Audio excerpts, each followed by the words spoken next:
والصلاة والسلام على أكرم الخلق والمرسلين سيدنا محمد وعلى آله وصحبه أجمعين ومن تبعهم بإحسان إلى يوم الدين. السلام عليكم ورحمة الله وبركاته. الحمد لله رب العالمين الذي خلقنا مسلمين، والحمد لله رب العالمين الذي خلقنا أصحاء معافين، والحمد لله رب العالمين الذي خلقنا عاقلين لنعقل كيف نعبد ربنا سبحانه وتعالى عبادة يرضاها ونحظى بمغفرته وبرحمته إن شاء الله. Say Amen. First of all thanks and praises be to Allah subhanahu wa ta'ala. All thanks and all praises be to Allah subhanahu wa ta'ala that He created us Muslims. And all praises and thanks be to Allah subhanahu wa ta'ala that He created us healthy and able to function as a human being. And also thanks to Allah subhanahu wa ta'ala and all praises be to Him. He created us with mental capacity that we can understand Allah. And also we can worship Him the right way He deserves, so we can get from Him His mercy and His forgiveness, inshallah. One of the signs that you and me are ignorant of, most of us Muslims and non-Muslim alike, that we have no clue how much Allah loves us. We have no idea how much Allah loves us as a being, and also as His own creation, and also His masterpiece. The best ever He created is a human being. And because of that, Allah subhanahu wa ta'ala, He loved us so much, mu'min and not mu'min, Muslim and not Muslim, He loves all of us at the same time. In the meantime, the response from that love depends on our reaction to His love. How much we love Him, then we see how much He's going to give us back more and more from His love. And if not, Allah will give us the other way around if we do not act according to His love for us. And one of those signs, one of those proofs and evidence that how much Allah loves us, He designed a way of life. It's called Islamic way of life. He designed it just for us. And because of that, Allah subhanahu wa ta'ala did not leave any part of our daily life without telling us, I am protecting you, I am guiding you, I am having mercy on you, I am supporting you. And go to the dictionary for all those action verbs. Find how many action verbs, you find Allah is behind it and telling us, you better accept those things. You better accept those things I'm saying. I love you and support you and created you and I will help you and do this and this and this and that.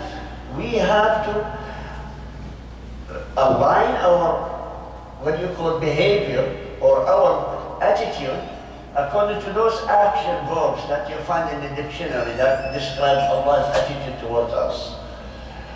Just to give you some of those signs or proofs that He loves us so much. I'm going to name few. Even He challenged, Allah subhanahu wa ta'ala challenged every creation of this. Human, jinn, malaika, angels, all those.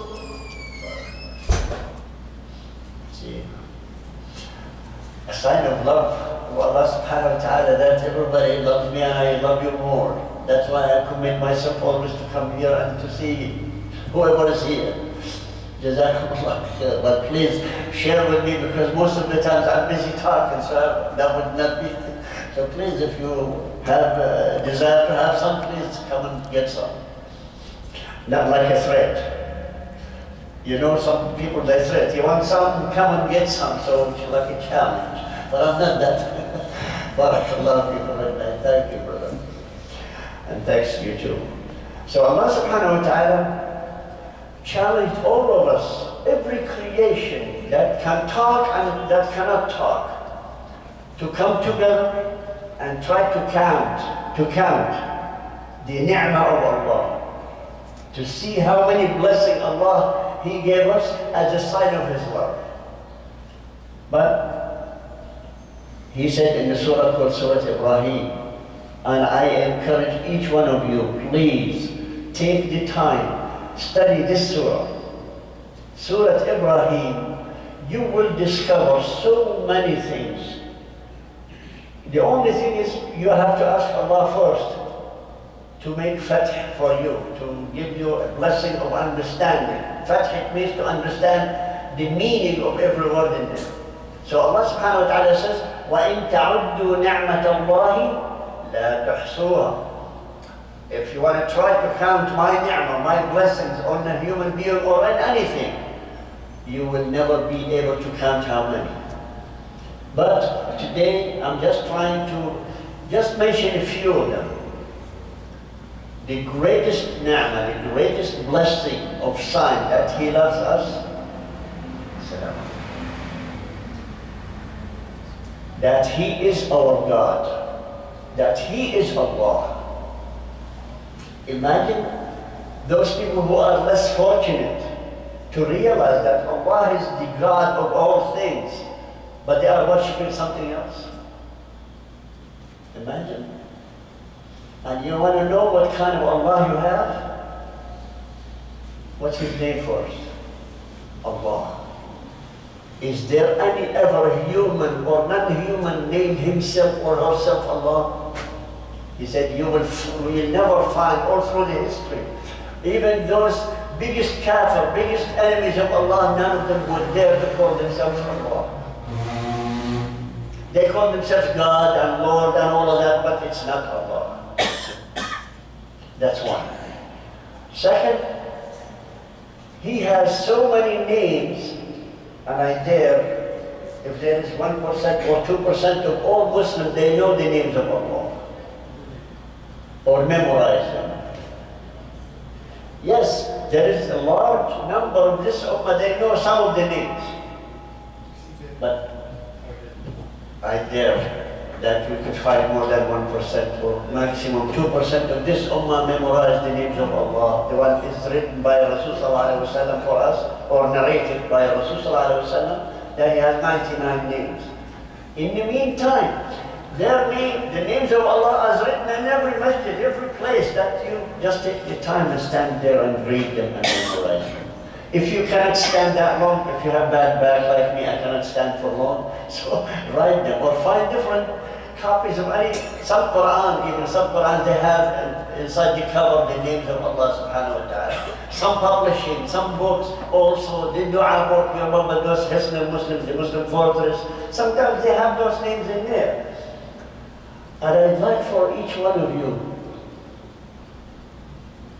take yourself as a homework. Every week memorize 5 names of Allah subhanahu wa ta'ala. Try it.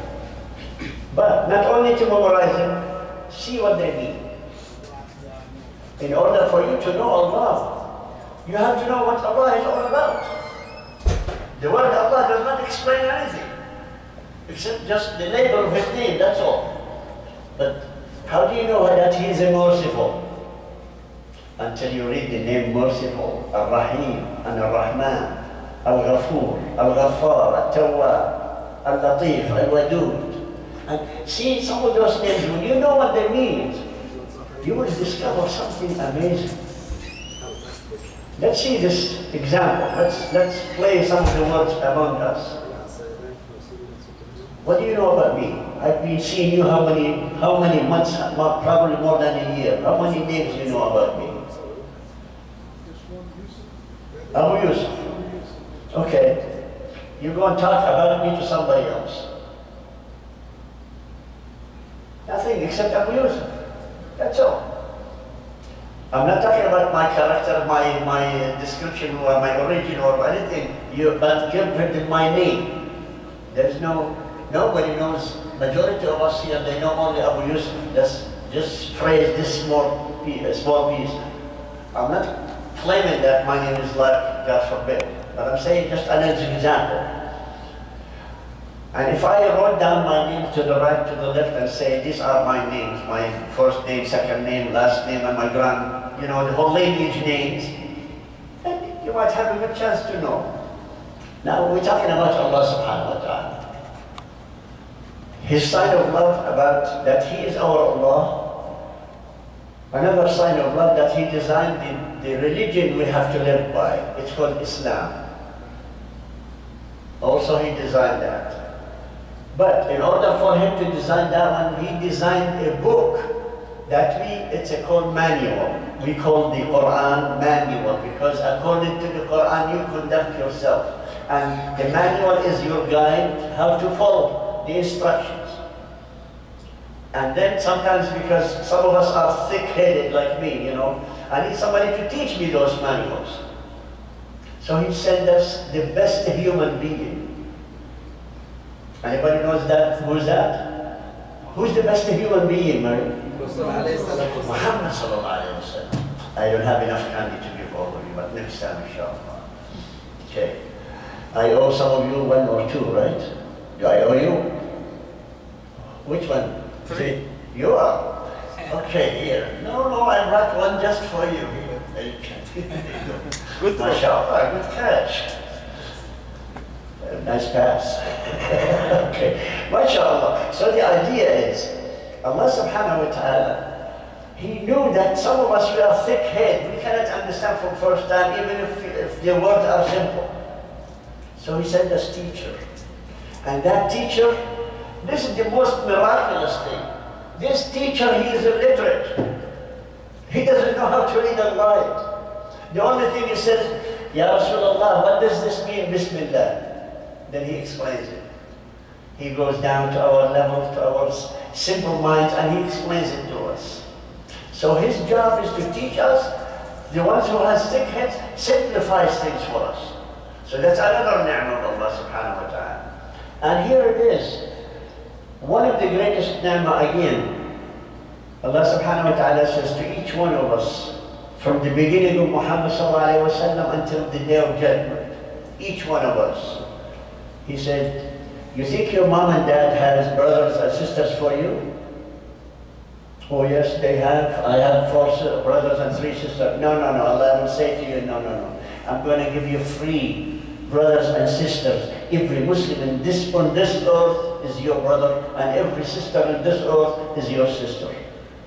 See, the best gift. Imagine if all of us came through like the Sahaba, companion of Rasulullah sallallahu alaihi wasallam. When Rasulullah sallallahu alaihi wasallam made hijrah to Medina and he made brotherhood with the Muhajirin and Ansar, he put them together. What happened to that ummah, that nation then? They conquered everything because they were true and honest brothers and sisters to each other. How about if we now try just once, clear our mind and our heart from all that garbage, racism, and all that stuff, nationalism and everything else with ism, doesn't matter what it is. If we clean that up and we forgave each other, especially you, I want you to forgive me for a long time. Since Baitul Aman until now, I've been asked you to forgive me. Did you? I forgave you since then, but I want you. See, this is the idea. The idea is practice it. Practice it. Every time you sit with each other, make it part of your lingo, part of your language. Forgive me, please. See, it's so easy. You know how many times Allah mentioned forgiving in the Quran? The word ghafara wa ghaffara wa istighfar wa istaghfiruna wa istaghfir. You know how many times? It's over 300 times in the Quran. And most of us, we claim we don't know the Quran, we cannot memorize it, but I tell you one thing. I guarantee you know from the Quran so many words in the Quran without you thinking about it. First of all, you know the word Allah, correct? How many times is mentioned in the Quran? It's 2,687 times. So that means you know some of the Quran already. These are words of Quran. From the Torah, 373,000 words. You get 2,000 already. How about the name of a Nabi or Rasul? In general, not Prophet Muhammad alone. Look how many names of the prophets in the Quran. Again, put that aside. If you say Bismillah ar-Rahman ar-Rahim, how many times in the Quran? See? Anybody would claim that I don't remember any words in the Quran. No, tell him, no, you do. You know the word of Allah. So how many times in the word Rabb, how many times? You know what means Rabb. So how many, if you collect every word that you think you don't know from the Quran and you find out and you know it, just put them aside, calculate how many words from the Quran you know already. Isn't it a good start to start memorizing the Quran? Dig. Believe me, it's so simple. It's so simple, but we've been programmed. Quran is too much to, this is a huge book, we cannot memorize it. How come 7, 8 years old they start memorizing Quran, and even 6 years old, 3, 4 years old they memorize Quran? How come? Oh, because they are young and their brains are fresh and so, yeah. But they don't have experience, they don't have skills, they don't have understanding, they don't have. You do. How come you say they are because they're small and because their brains are clean? Yes, it is clean, and first impression stays there forever. But it's what you call lousy excuse of being lazy. See? Lousy and lazy together, put them all together. We all claim. So because we are lazy, we don't want to take the time. 5 minutes every day, just to try to remember one of the names of Allah.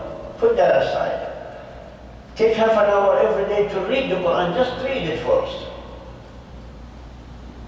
If you stay from now until 50 years from now, you don't do that. You think you're going to be learning because of your old age? Unless you start. Just commit 5 minutes or half an hour a day for your book of Quran. By reading it, even if you don't know what it means yet, just read it. Get yourself familiar with the words of Quran. After that, let's see how interested are you interested in knowing what the Quran is all about when you start reading tafsir, the meaning, translation of the Quran. So half an hour, make 20 minutes from it reading and 10 minutes reading tafsir or translation. Because this is what's wrong with our education system as Muslims, to educate our kids about Quran. They are missing the basic element, and you should listen to this. Basic element. They are only after one thing: make our children recording machine. Go and make Hifz Quran. Yes, they do Hifz Quran, but you do not tell them what it means. Here's some funny stuff. Estimated the population of Muslims on earth, how much?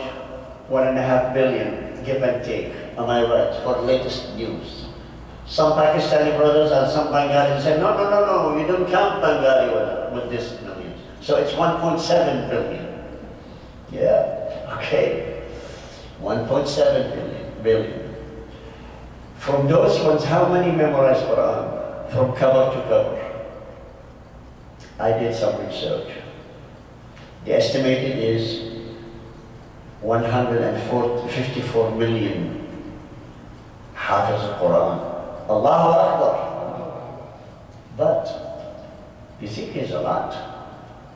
It's 10%. From those 154 million who memorize Quran, including children, including adults, including young people like me, how many of those ones know the meanings of the Quran? 2.5 million only.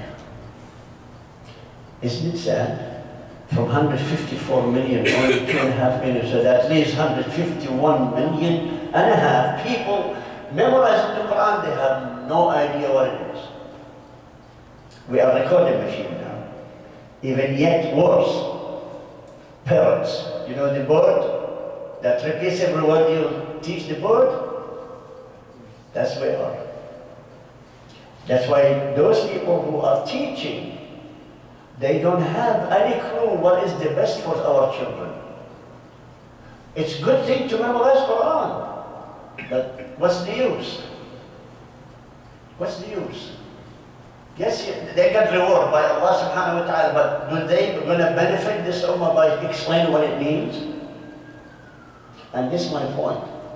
Please, if you have any way that you can help starting system of your community, when you teach the children to learn or to make Hafiz Quran, after each surah, each word, translate it to them.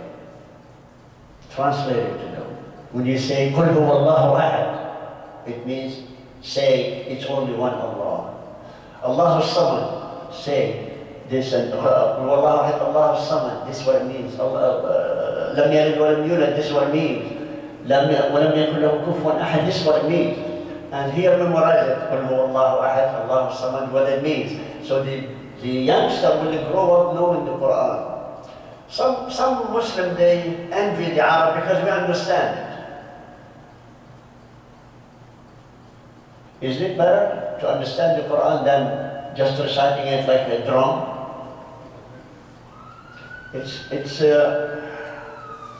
Some people, they say you're lucky. Probably we are. But guess what? Which is missing from everybody's understanding. With luck comes heavy responsibility. The responsibility of Arab, if they don't carry this message or this responsibility, they will be punished double in what you think it is. Let me tell you something else. Which one of you reads the Quran better than me? Do you read the Quran better than me? Do you? Do you? I get one hasan, one reward if I read the Quran, because I am expert in it. I have my own tongue and I understand. But if you do read the Quran, it doesn't matter how good you are. Listen to this.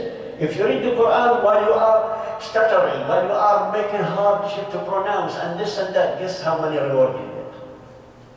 Thank you. I owe you candy, huh? Okay. You get double. Who's better now? So, do you envy me now? I should envy you.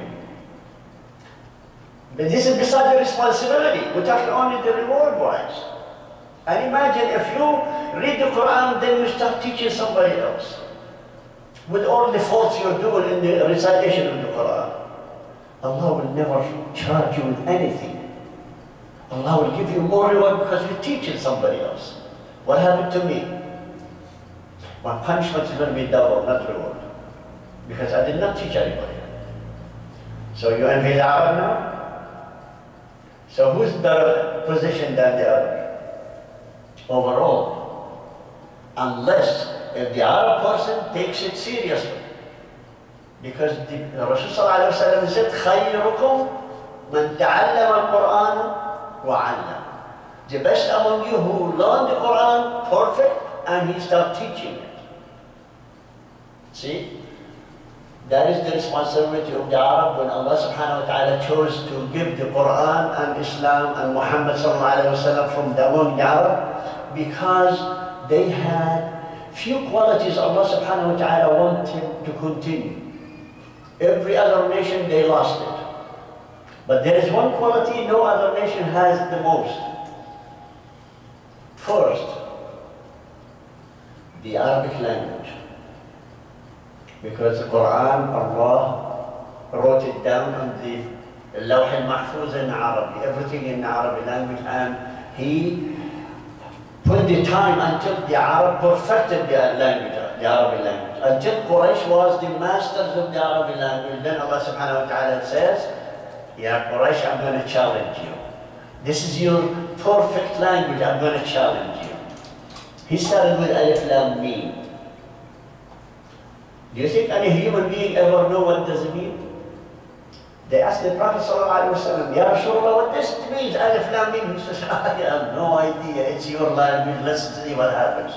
Then one of the contact with Jibreel alayhi salam, Allah told Jibreel to tell Prophet Muhammed ﷺ, this is an outstanding challenge to all Arab until a lot of people, they learn Arabic and so on, and nobody will know what it means until the day of Qiyamah. I will explain it. You said alphabet is Arabic, and these are letters of the alphabet. You see what it means? Nobody knows what it means. So still, there is one outstanding challenge for every human being. Second challenge. The first challenge, to count how many ni'mah. You're about to count how many blessings from Allah. The second challenge to the Arab, and whoever start to learn Arabic and start to be Arab, from any Muslim, to know what those means. That's two. See? Two biggest challenges. Here comes the third miracle. He appointed the Rasul ﷺ to teach us the Quran.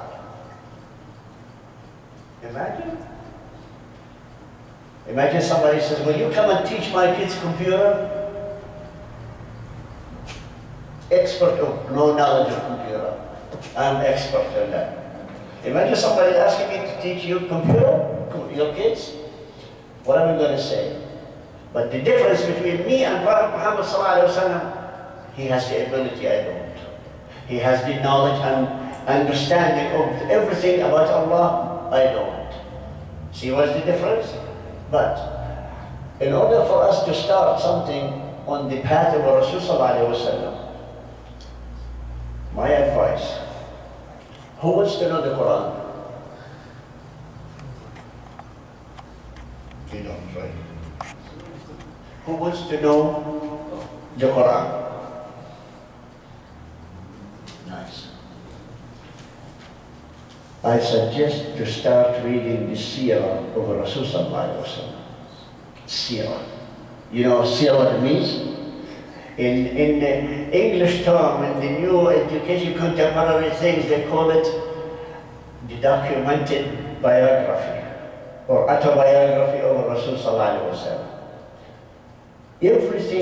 Everything they call the documentary could be revoked, because it depends who is the one who's doing the serves which purpose, which group of people, which side, except whatever Allah mentioned in the Quran about the biography of those prophets, about the nations before us. Allah subhanahu wa ta'ala, when He said those ones, it is the truth. So instead of saying stories of the prophets, no, it's the truthful documentary of biography of all those prophets or those nations before us. Now, let's start. How many of us knows the names of Muhammad sallallahu alaihi wasallam? We do, Muhammad, right? What's next? What's his father, his grandfather, what his lineage is? But if we start studying the name of athlete, Maradona, or whatever name of somebody in the sport or anything, we know everything about that person. We know the scores, we know how many goals, we know what club they were in, everything. But when it comes to Prophet ﷺ, I can't tell you how many of us are ignorant of his name. And he's our prophet. I told you before, if we are ignorant about Allah's name, how about Prophet Muhammad ﷺ? And even Allah is easier to remember because all the names are there. But Prophet Muhammad ﷺ, they are vague for us in general, we're talking Muslim. Unless if we have them written somehow and we start memorizing them or reading about them. So, my first advice to all of you, get in any system, in any way to read about the life of the Rasul sallallahu alaihi wasallam. You know why? Because every wife of his, when they were asked about the conduct of the Rasul sallallahu alaihi wasallam, you know what he said? But they said, each one of them, they said the same answer. They said, كَانَ خُلُقُهُ الْقُرْآنِ. His character and his life a translation of the Quran, every word of the Quran. He manifested himself to be exactly the picture written in the Quran by Allah subhanahu wa ta'ala. Which means it's easier for us to copy somebody who can live it. Then we don't have any excuse to say, I don't know how to do this. I don't know how to do wudu. I don't know how to do hajj. I don't know how to make salah. Am I right? But imagine if Rasul sallallahu alayhi wa sallam is doing it in front of us. Do we have any excuse? And this is my suggestion. The easiest way, until you start memorizing the Quran, start reading Seerah to Rasul sallallahu alayhi wa sallam. Books of Seerah are everywhere, in every language. So pick one that is at least simple. That goes big, big volumes of books, like series of books. We know that there are so many of those ones for professional faqih, for professional scholars. I try to avoid this one at this point, because there are so many intrications between certain issues that Rasulullah ﷺ has to describe something. They understood it, you and you know. So don't get yourself complicated, don't get yourself mixed up of trying to understand something, and then you get bored and you get frustrated that I'm not going to read it anymore. But there is some of the books being issued by Saudiya, which is basically any of you goes to Hajj. When you go to the Hajj, there is part of the lower level of the building of the Haram. There is an office there. It's called Office of Da'wah. And they do have so many publications. When you go there, just ask the Sheikh or Mufti who is on duty. Tell him, I need books, because we cannot. Some of us were not able to afford to buy these books from bookstores and that stuff. If you go to Hajj, ask some of those ones, and this is one of them. This is one of those books. It's a small book, and it's what you call summarized a little bit. Summarized. It's just putting the highlights of every portion of the Seerah of Rasul sallallahu alaihi wasallam. This is one way. And there is another way. And by the way, the one who wrote this one, yes, not Arab. Imagine. Safiuddin, Safiur Rahman al-Mubarak Furi. Is he Bengali? Or Pakistani or Indian? He's not Arab, and I'm not looking for this anymore. I stopped saying who's Arab and who's not Arab. You know why? When you read all the names of the scholars, previous scholars of this ummah, you talk to the Shafi'i Imams and Abu Hanifa and Malik and all those, plus Hassan al-Basri, plus all those huge, big, greatest scholars of Islam. Put them all together, check their identity.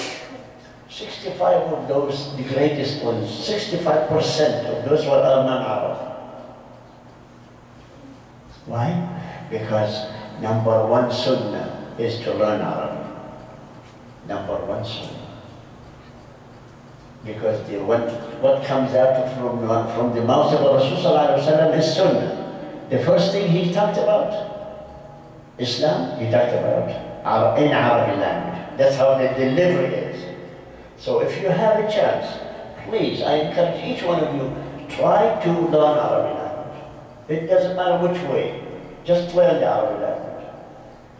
This is number one. Number two, when you look at those greatest scholars of Islam, they came and studied Arabic language first, because they have their own languages, they have their own culture, they have their own thing.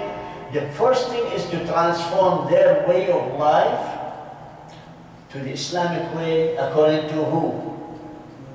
Muhammad sallallahu alaihi wasallam. Because he is the role model. He is the one we should follow as a teacher.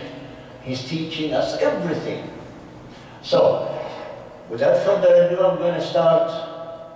And I encourage any of you, if you have any of those gadgets you would like to record, whatever I do, you can record, you can upload, you can shoot, you can destroy anything you want with those words.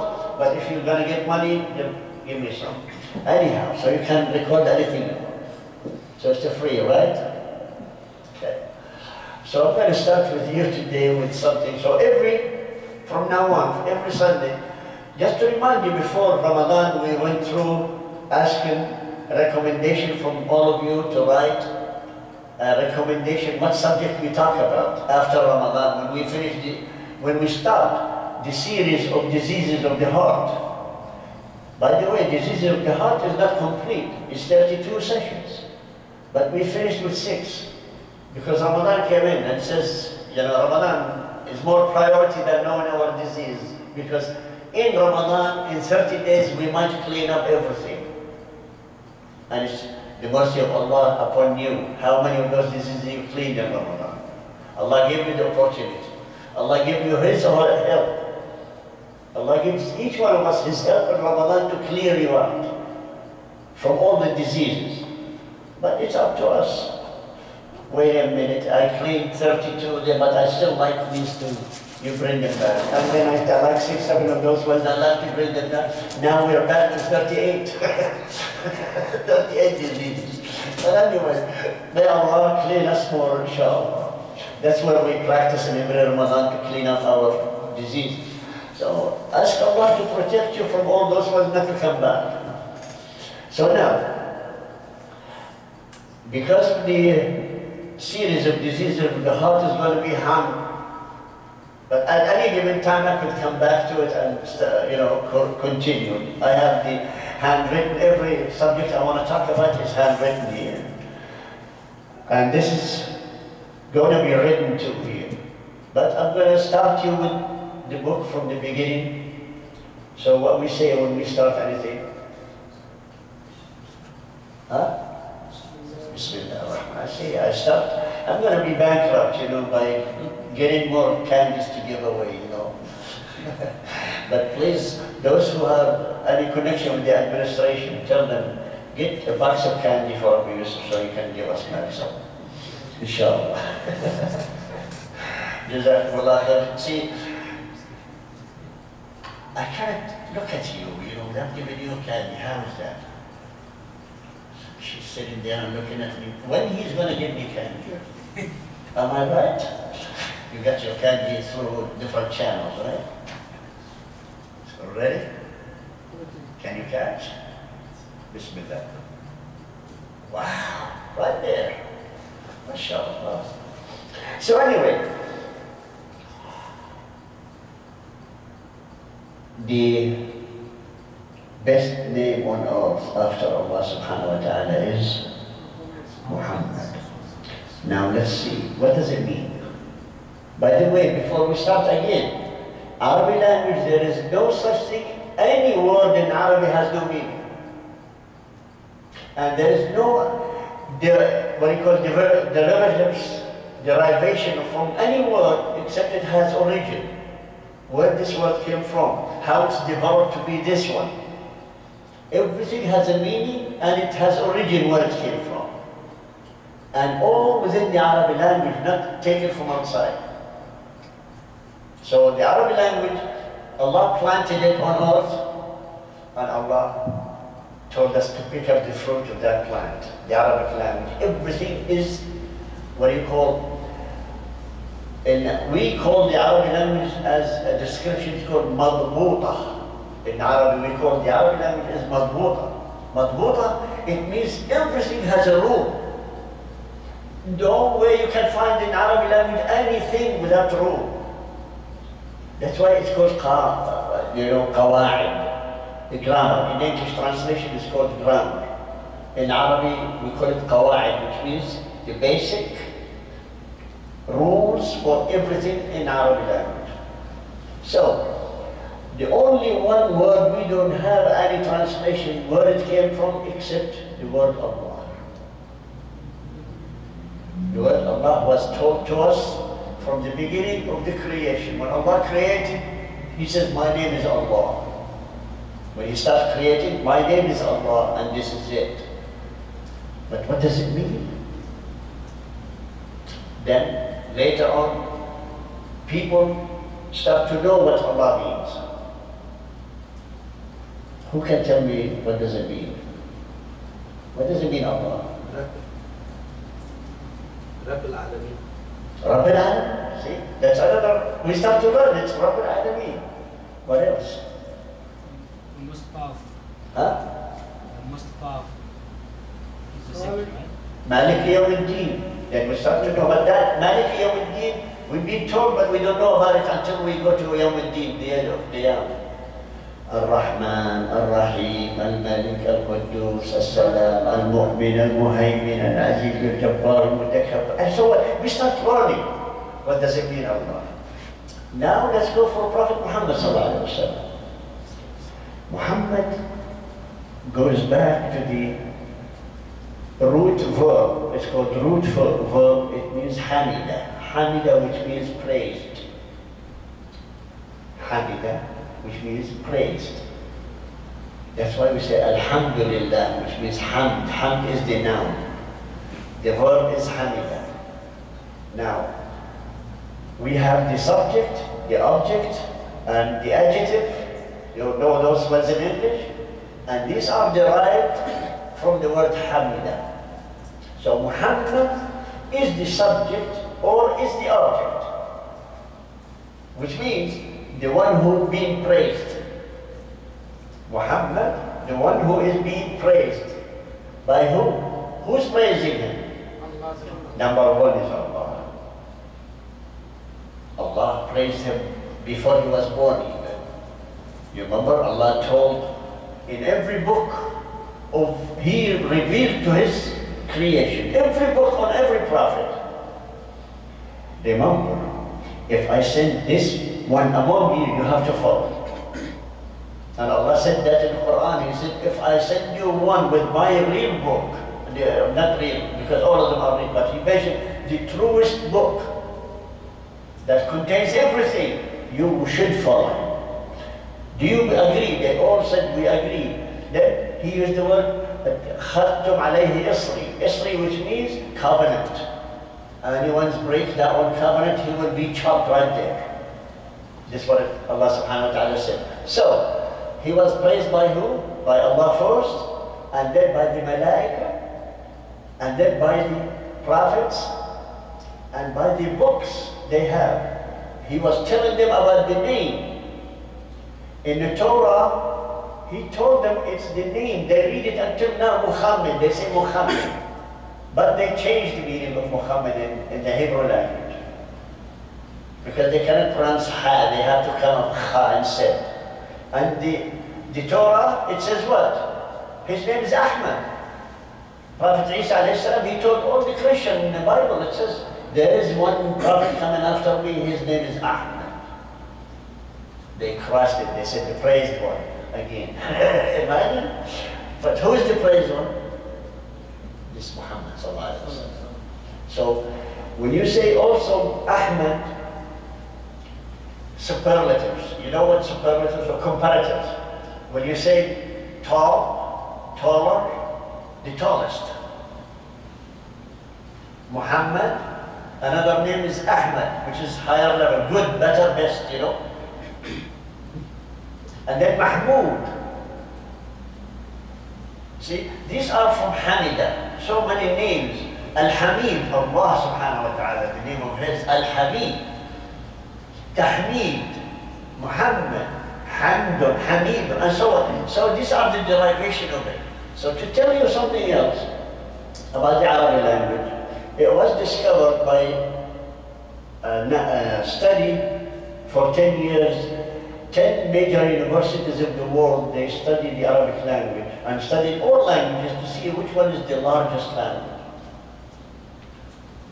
You know why? Because if you know that Arabic language is the largest language, that tells you that it will accommodate any language on earth, but there is no language will accommodate it. You know what I mean? That means there are some words in Arabic language you cannot find any language the meaning of those words, no matter what you do. When you say wudu, you have any word in any language. Tahara, you know it. So many words around it, but never the same. Halal and haram. The closest names is good or bad. What else you can expect? And there is one more. The name of Allah. You cannot find any meaning in any word.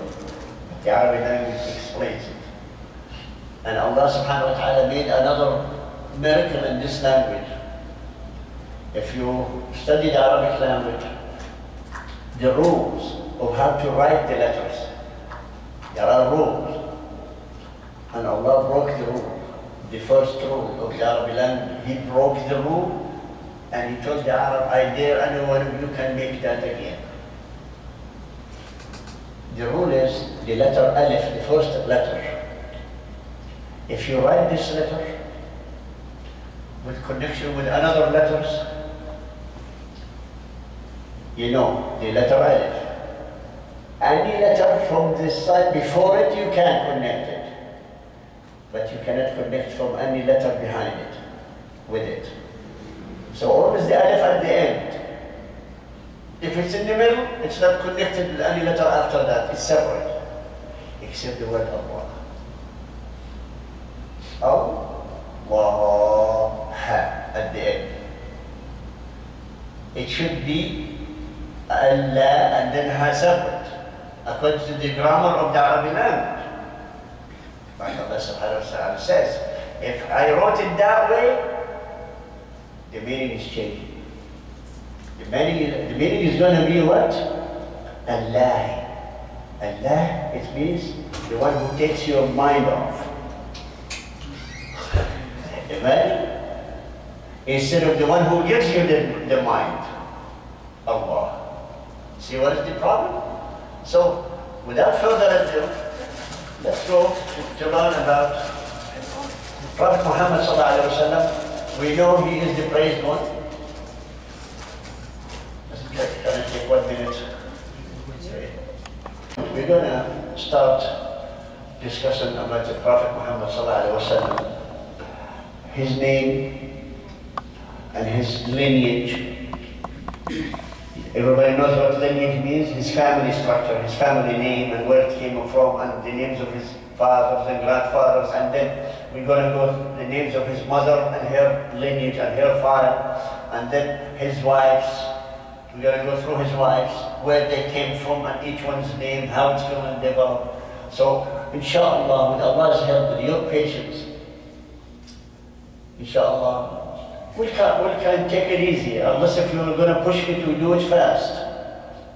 We're going to explain each step so we have perfect knowledge about the Prophet ﷺ.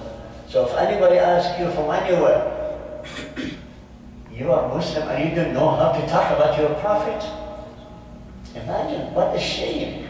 But if you belong to this party, communist party, or this party, which is government party, and if they ask you, who founded it, and who was the prime minister this way, and who's this, and you tell them even their lifelong. But your own prophet, the one who taught you this deen, this Islam, we don't know about him nothing.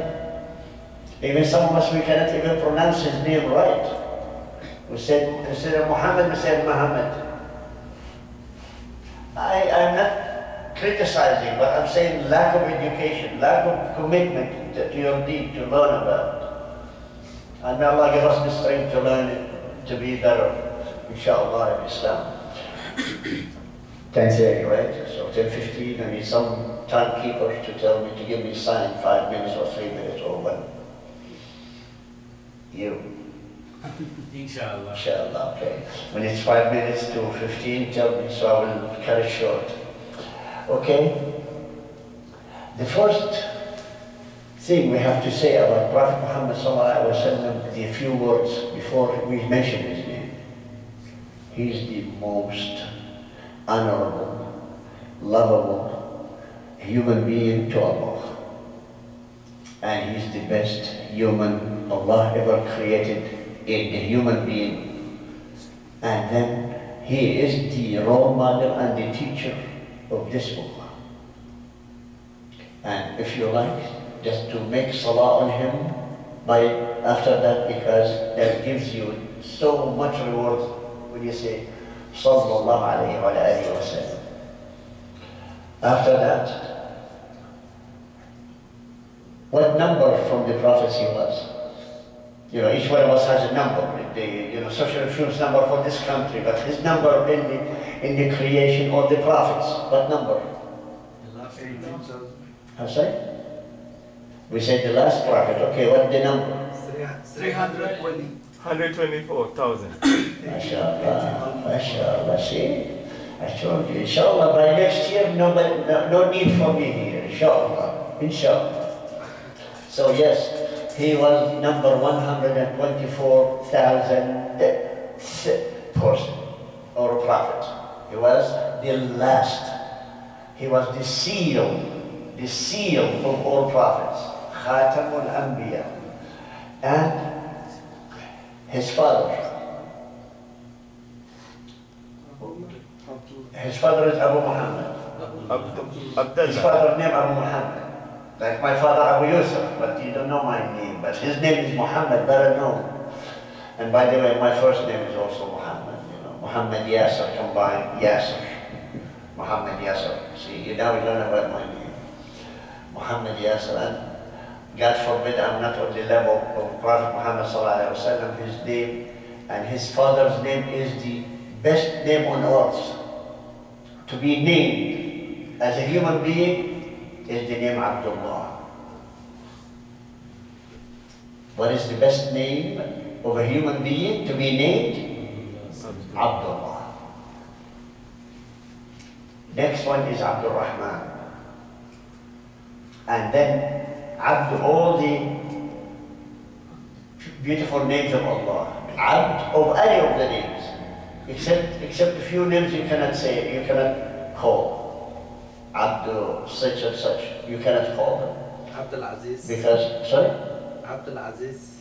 Abdul Aziz, yes, we name all the names of Rasul, of Allah subhanahu wa ta'ala. There are but a few names we've been forbidden by Rasul sallallahu alaihi wasallam. Don't call your son or yourself Abdul so and so, some of the names of Allah. Because they want us to have the names of Allah the cleanest one, not the one with punishment and that stuff and so on. So always the nice and sympathetic and lovable names. Anyway, so his father's name is Abdullah. So what we call him, the simplest name, Muhammad ibn Abdullah. We call him Muhammad ibn Abdullah. So this is the shortest name, Rasul sallallahu alaihi wasallam, Muhammad ibn Abdullah. Now let's go a little bit higher than that. Now let's go for the line. Majority of us, maybe we have a clue about his grandfather's name. And then what was it? So we still have some knowledge of that one. A little bit less than that, people knows the father of Abdul Muttalib. Isha. Huh? Isha. Hashim. Hashim. This is the clan. The Prophet Muhammad sallallahu alaihi wasallam, he is from Bani Hashim. This is the side of the Quraysh that it is called Bani Hashim. The tribe is called Bani Hashim. So let's repeat those four names. We have to know those ones either way. Muhammad ibn Abdullah ibn Abdul Muttalib ibn Hashim. That would be sufficient for us as normal people. If we want to show that we know, I know more. Then you go to the next level. Abdul Manaf. The father of Hashim is called Abd Manaf. Abdul Manaf. The father is Qusay. Ibn Qusay. And then Ibn Kilab. And then Ibn Murrah. And then Ibn Ka'b. Ibn Lu'ay. Ibn Ghalib. Ibn Fihr. Ibn Malik. Ibn Nadr. Ibn Kinana. Ibn Khuzaymah. Ibn Mudrika. Ibn Ilyas. Ibn Mudar. Ibn Nizar. Ibn Ma'ad. Ibn Adnan. The last thing, in the lineage of Rasulullah, they like to mention only up to the name Adnan. There are some scholars, some historians also, they say Adnan is one of the sons of Ismail, Prophet Ismail alayhi salam. Some scholars, some historians, they say no, there is a gap between Adnan and Ismail, probably 300 years. But we're not gonna argue about both of them are right because we don't know. So the point is, the last thing, if you want to say, what is the last name of the Prophet ﷺ reached at? You say Adnan. And the rest of the names in between, Adnan and Muhammad ﷺ, it's up to us to remember, except the four one mandatory we have to know them. Muhammad ibn Abdullah ibn Abdul Muttalib ibn Hashim. Try to remember those ones, at least you show that you have some knowledge of Rasul ﷺ's name. Okay. Now, this is his name and his father. Who's next? His? Mother's. Mother, mashallah, fantastic. His mother. Some of us knows his mother's name. Amina. Okay, her father. Amina bint Wahb. Bint means the daughter of, like Bint Ibn, which is the son. So, Bint Wahb. And he is a son of Abdul Manaf, but not Abdul Manaf of the great-grandfather of Muhammad ﷺ, because there is a gap between that one and her father. Anyhow, Ibn Zahra, Ibn Kilab, Kilab, this is the fifth grandfather of Rasul ﷺ. So his wife and him, they attached on the fifth grandfather. So they are from the same lineage.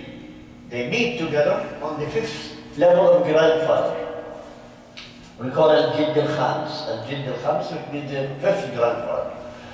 From his, so she is relative of his father. The lineage is relative to his father. And the name Kilab, the fifth grandfather, he has another name. He has another name called Hakim.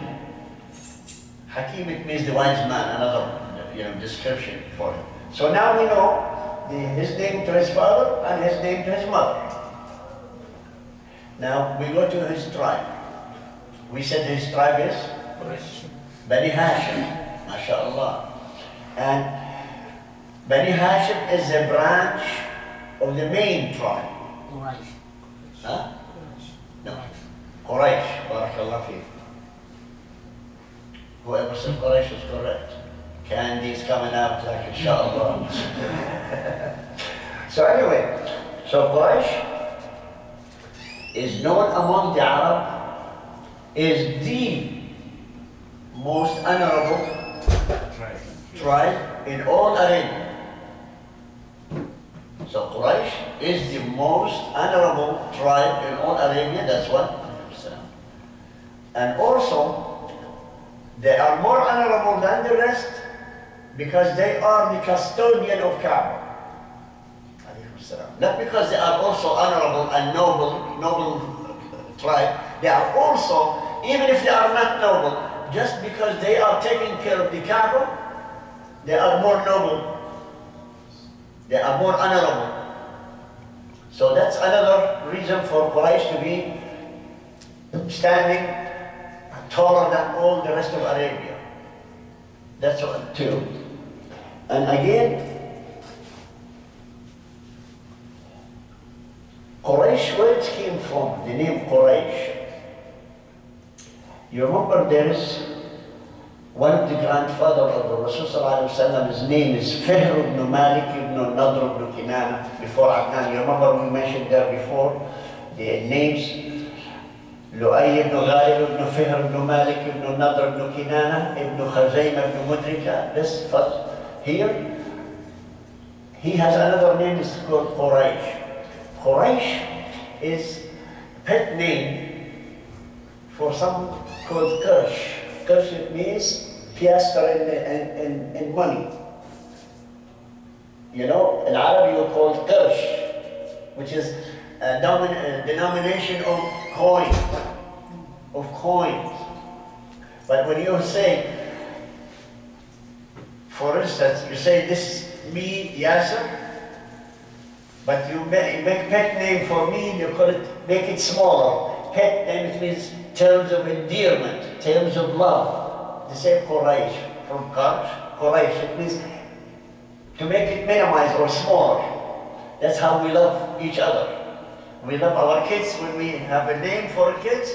Nasser, we call him Nusayr. You know, Nusayr, it means to make more dear, because if you're big, nobody will love you that much. But if you're small, the love is going to be more tender loving. It's called Quraysh. So that's the label given to Fihr as Quraysh, because he used to have in his custody all the times Quraysh.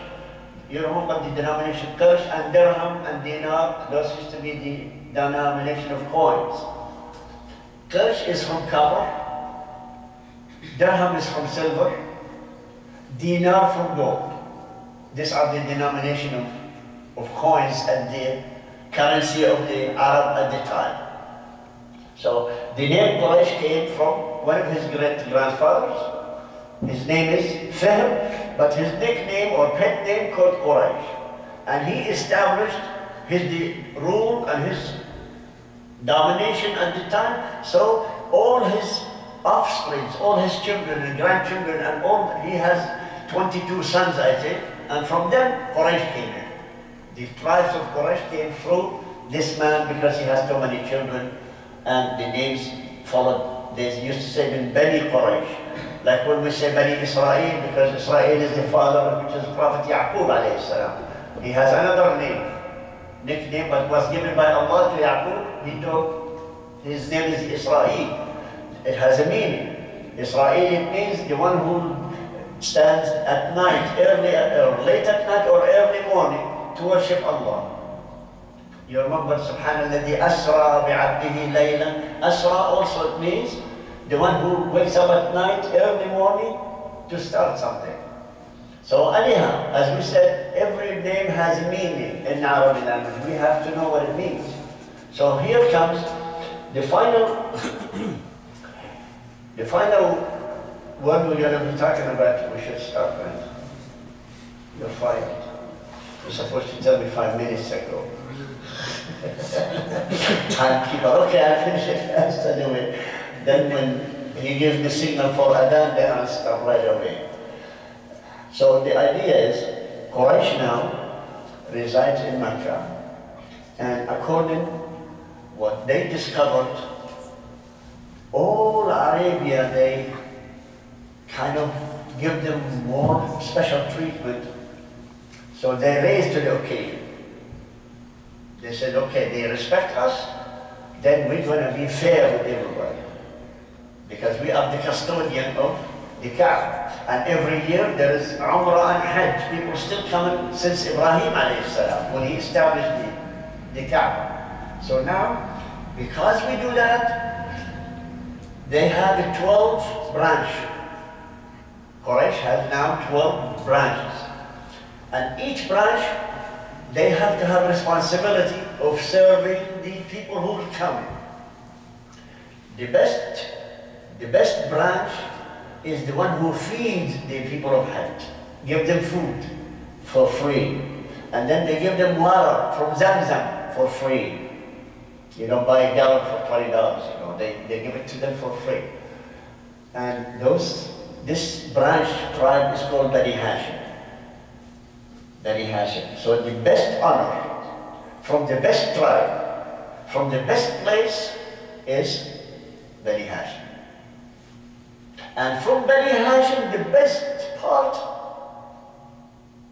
who? Prophet Muhammed sallallahu alaihi wasallam. See, this is where Allah subhanahu wa ta'ala used the word Istafa. One of the names of Muhammad sallallahu alaihi wasallam, Mustafa, the one who was chosen.